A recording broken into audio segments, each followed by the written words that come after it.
Hello and welcome to Digital Transformation for Humans with your host, Amy. In this podcast, we delve into how technology intersects with leadership, innovation, and most importantly, the human spirit. Each episode features visionary leaders who understand that at the heart of success is the human touch, nurturing a winning mindset, fostering emotional intelligence, and building resilient teams. Today, we'll talk about one of my favorite topics, leveraging data for breakthrough innovations. Andy Boutle, head of digital construction at ALEC, a large construction company in Dubai, the United Arab Emirates, is our fantastic guest today. Welcome, Andy. Hi, Amy. Thanks for having me on. Really looking forward to it. Such a great pleasure. Let's start the conversation and transform not just our technologies, but our ways of thinking and leading. If you are interested in connecting or collaborating, please find more information in the description section. Subscribe and stay tuned for more episodes. So, to start with, I'm so happy to have you here today. And of course, I would like to hear more about your journey, about what you are working with. And I'm sure that our listeners and viewers are also very curious about everything what is about you and your experience. Yeah, sure. Thanks. Okay, so I'm from the UK, originally from England. Most of my career, well, pretty much all my career until I relocated to Dubai, it was in England, my professional career. I started out in actually in manufacturing for a few years for a manufacturing company that produced air handling units and chillers. And that was probably my lead into sort of engineering and eventually construction. Then progressed up through into working for M&E contractors in a project engineering role, whilst learning things like AutoCAD back in the day. And in more recent years, then I moved to main contracting. Also did a spelling consultancy for Atkins a few years ago. And I think I was quite lucky at the time where BIM really started to hit in the UK, and some of those early standards started to be developed, and there was real energy around BIM and what it should be able to do for industry. I was in a position where naturally what I was doing led into looking into that side of things, and then started to shift from an engineering to an information management BIM role. Spent a few years working for a large contractor in the UK called Kier, big regional UK contractor, and worked my way up through sort of BIM coordination, management, and then the last 4.5 years I was head of BIM for the business. And then I moved over to UAE to work for ALEC, very similar in terms of a big tier one contracting construction company, but different in the fact, the type and scale of projects that they deliver. We deliver typically, so massive, complex mega projects are what we're known for and where we're most effective. So, and I do a similar role at ALEC in my role as head of digital construction. Exciting.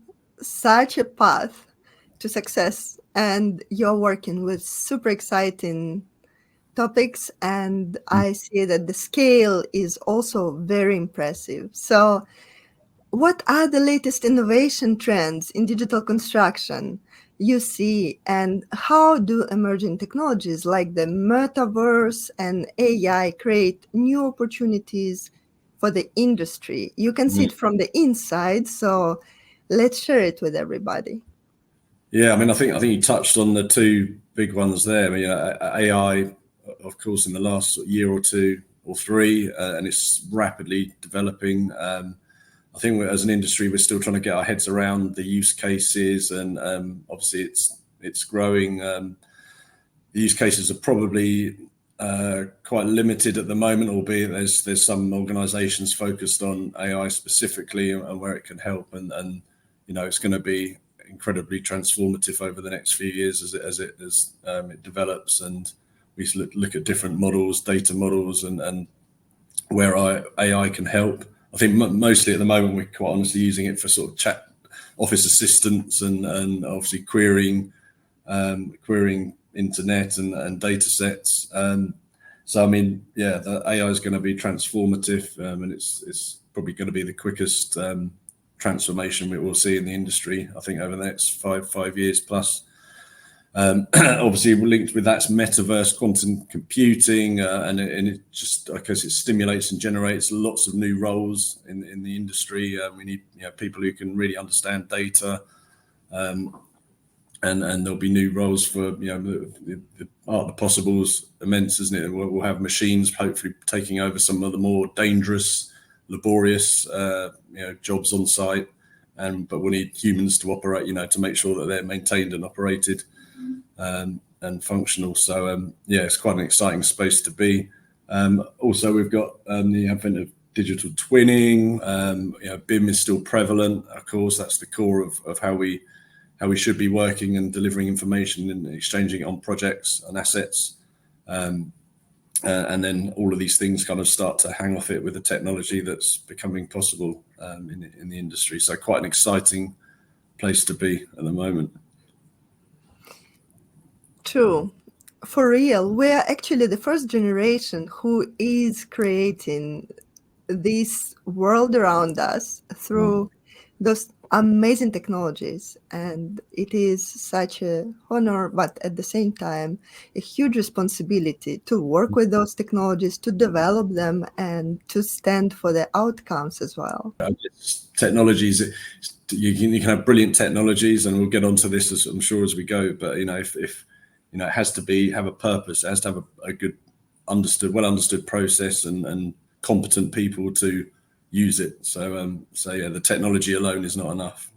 There's other things that need to happen as well. Yeah?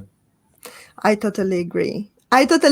And this is a great reminder for everybody, because it's so easy to be blindsided by all those new shiny objects and run after them and forget the human side of things and the processes which are needed on the background to make those technologies fly.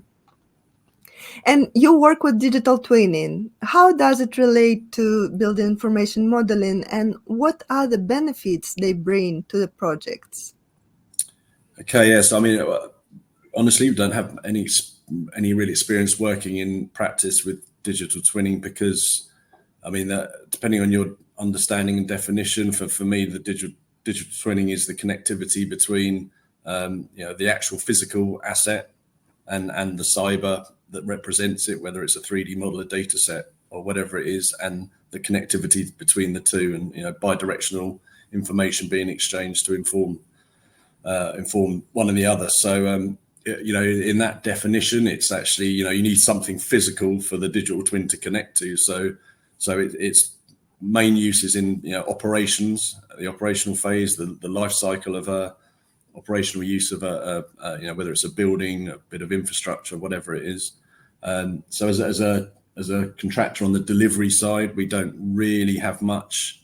Well, I say we'd have a part to play, because if we do have clients that have that vision in mind for some of the projects we're working on, but we wouldn't own it as a thing. It's not up to us to specify and operate it, but we would play a part in terms of maybe embedding certain IoT sensors in certain parts of the building, certain assets, and helping to deliver the information correctly to that asset operator owner. So not much practical experience. There are standards out there for digital twinning, and there's lots of conferences talking about it. There's lots of theory, and I think there are actually a few genuine use cases out there. When I was back in the UK a few weeks ago at Digital Construction Week, there's a very good presentation that I watched. It's actually one of my ex-colleagues, and working with the Ministry of Justice in the UK, and actually, there's some tangible digital twinning practices they're doing with a prison that's open to do various use cases. So that was quite nice to hear. And I mean, again, the benefits. Well, the benefits. Actually, sorry, the first part of your question, which was how does it relate to BIM? Yeah. So yeah, I guess a good way to think about it is I mean, BIM is a process for generating and exchanging information in a structured and repeatable way. and that's at the core. That's life cycle. So right through from the concept of a project, through the design, through the construction, and then into operations. It's a process of information management.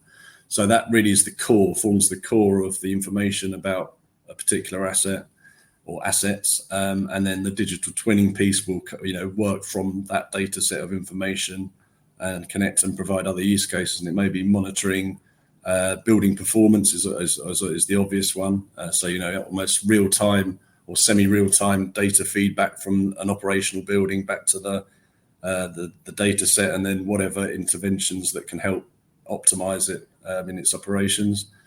There's quite a number of use cases when you start to think about it. You can even have wearable tech on people to see people movement management, so it's all about I guess making operations more efficient and being able to provide better insights and quicker decision making to optimize performance. That sounds like a really everything you need to know about it in a nutshell. I love it. There is a lot of if I could just add that there is a lot of again there's many definitely, that's my understanding, and I'm going probably by some published document standards that use that as a very similar definition. But you do hear people talking about digital twinning as in someone's created a 3D model of something, but that's part of BIM. So there is a bit of a misconception. A lot of marketeers and software companies now, they like to latch onto the latest buzzwords. So you hear lots of digital twin products and digital twinning, which probably isn't actually by the recognized definition. But does it really matter? Probably not. It's all about moving forward, isn't it? Exactly. It is about growth, expansion, and moving forward.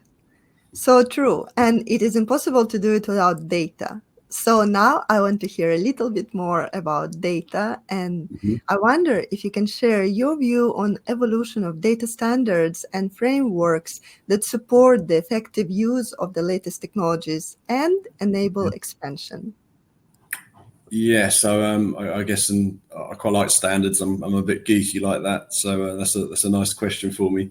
I'll start with the BIM standards, and I guess again there's they were born out of the UK, 1192 series of standards, sort of 10 plus years ago, and they were recognised informally internationally. I think a lot of other geographies latched onto there's a suite of standards that defines a process, and the UK seems to be doing quite well. So they quickly got elevated to ISO. So the ISO 19650 series is now the series of standards that effectively replaces those previous British standards with an international consensus around it. So the various committees around the world who are part of ISO came together to agree what the new standards look like. So they were released, they started being released at the end of 2018. So we're already best part of 6 years, implementing against new standards. But as we know in our industry, changes take such a long time to come through and be fully understood up and down the supply chain. So there's still a bit of a misconception and a confusion between the old standards and the new ones, because they are similar, but there's quite a lot of differences as well. So there's a bit of work to do there. So ISO 19650 describes information management using BIM essentially throughout the life cycle of an asset. You've also got ISO 27001, which is information security management. So lots of organizations, that's something that they'll get alongside things like 9001, which is your quality management system. There's also an innovation management ISO, so ISO 56000, which again I'm very, very, very familiar with the 19650 series, but quite honestly I haven't read that, but I'm aware of it, and that's probably something that could be obviously supportive in terms of digital transformation. There's industry foundation classes, which is the open data model that allows interoperability between different softwares. It's an open model for data classification and standard. That's ISO 16739-1. There's also 2 digital twin standards, seeing as that was part of the question.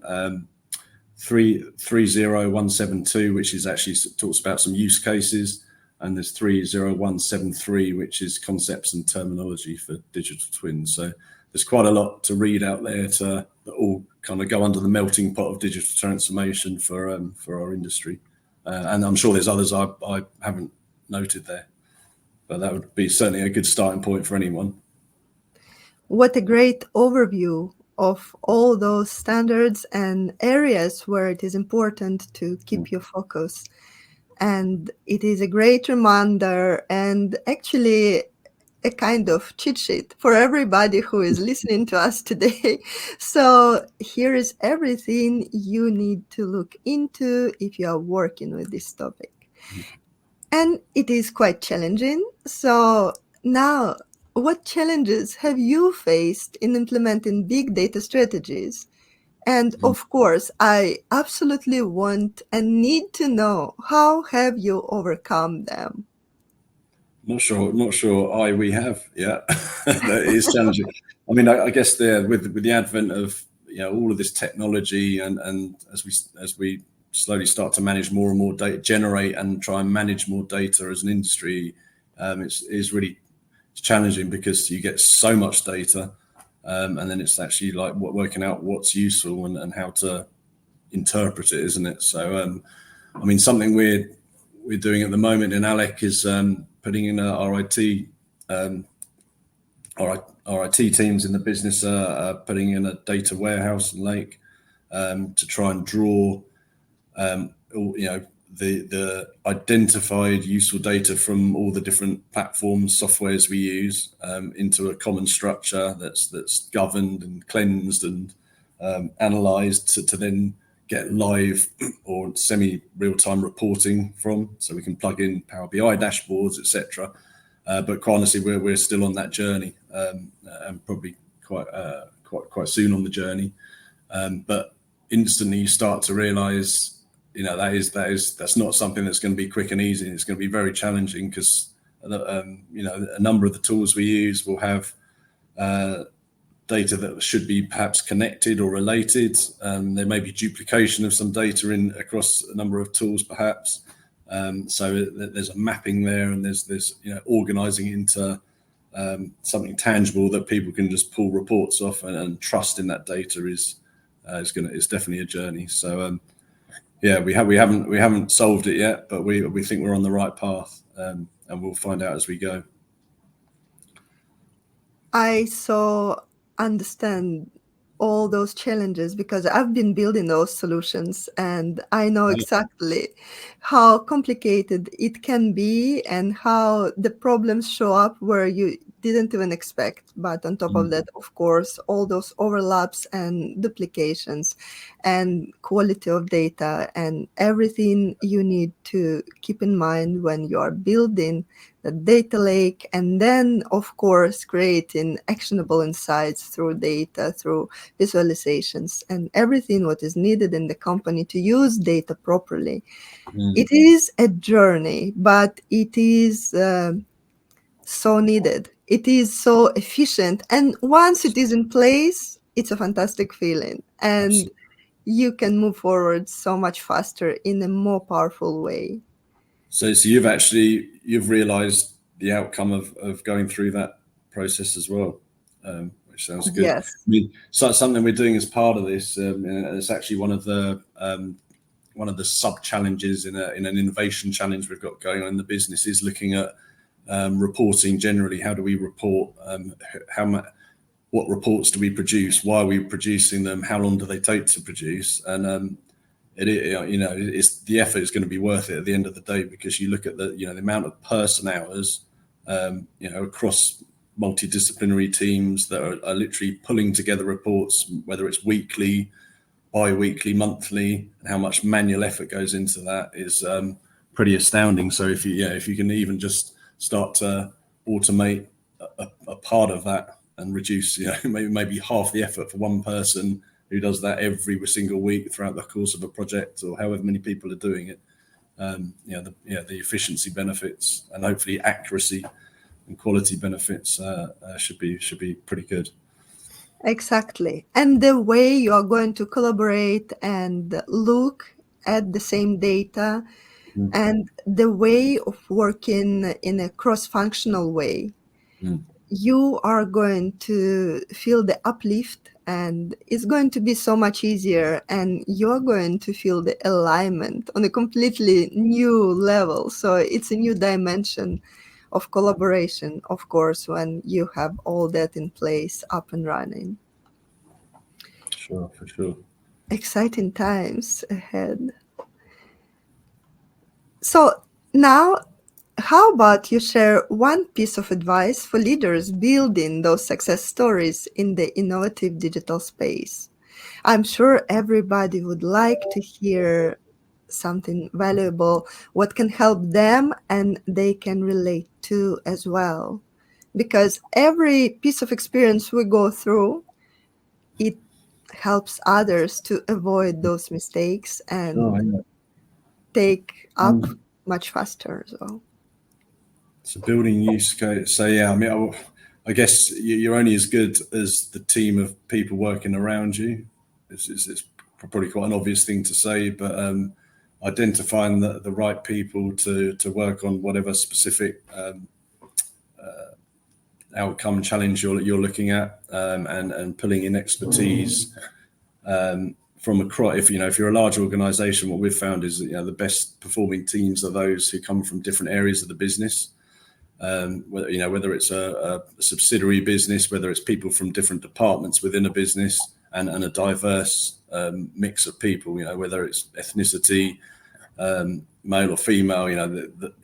The better balance you have and better diversity, typically, the better performing that team will be together with different ideas and etc. So yeah, identifying champions is also, I think, quite important and will help. So people who may have a specific skill set or just a desire to work on a specific challenge. It's really important to identify those people, support them, and celebrate them, and let them fail fast if it's something innovation wise, and incentivize and reward, whether it's monetary or just a good old pat on the back that actually goes a long way, I think. So building a good team and being clear about the direction and supporting is probably my answer to that one. I love it. Thank you so much, Andy, for sharing those gold nuggets. And it is so spot on and a great reminder for all of us what really matters. Thank you so much for sharing it all with us today and being here in the studio. Such a Thank pleasure. you. No, thanks for a really good chat. Thank you. Thank you for joining us on Digital Transformation for Humans. I'm Amy, and it was enriching to share this time with you. Remember, the core of any transformation lies in our human nature, how we think, feel, connect with others. It is about enhancing our emotional intelligence, embracing a winning mindset, and leading with empathy and insight. Subscribe and stay tuned for more episodes where we uncover the latest trends in digital business and explore the human side of technology and leadership. Until next time, keep nurturing your mind, fostering your connections, and leading with heart.